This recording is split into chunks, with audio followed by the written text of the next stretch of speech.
అందరికీ హాయ్. దొండకాయ కట్ చేస్తున్నా. మా మనరా దొండకాయ ఫ్రై అంటే ఇష్టం.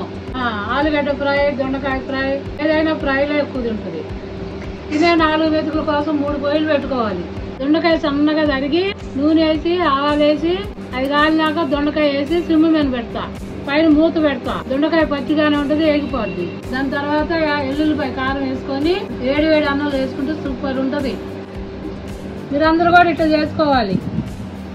కట్ చేసాము, ఇప్పుడు కుకింగ్ చేస్తాము, చూపెడతాం చూడండి.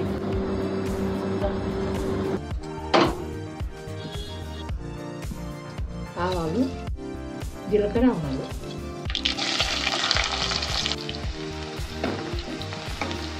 కరివేపాకు వేసాము.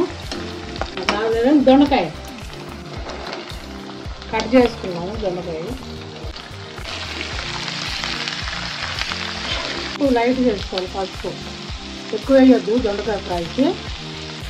సాల్ట్, తాగే నీళ్ళకు కూడా ఆఖరికి ఫోన్లో తీసుకెళ్తుంది. ఎక్కడంటే అక్కడికి రమ్మడదు, ఎక్కడంటే అక్కడికి ఇస్తుంది. మీకు కూడా ఇలాంటి మనోరాలు ఉండాలి. దొండకాయ కుక్ అవుతుంది, 10 నిమిషాలు టైం పడుతుంది. పడతారించి అవుతున్నా. ఎల్లుల్లిపాయ కారం,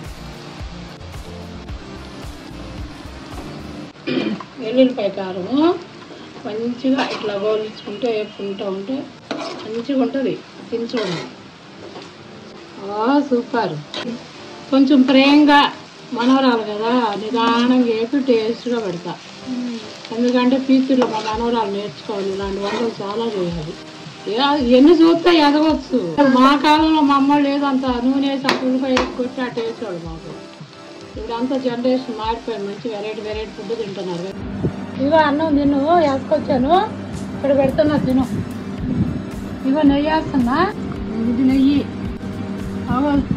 సెవెనప్ రైట్ తిను. ఆ తినే 4 మెతుకులకి హంగామా చేస్తుంది. మీ మనరాలు కూడా ఇట్లుండాలా.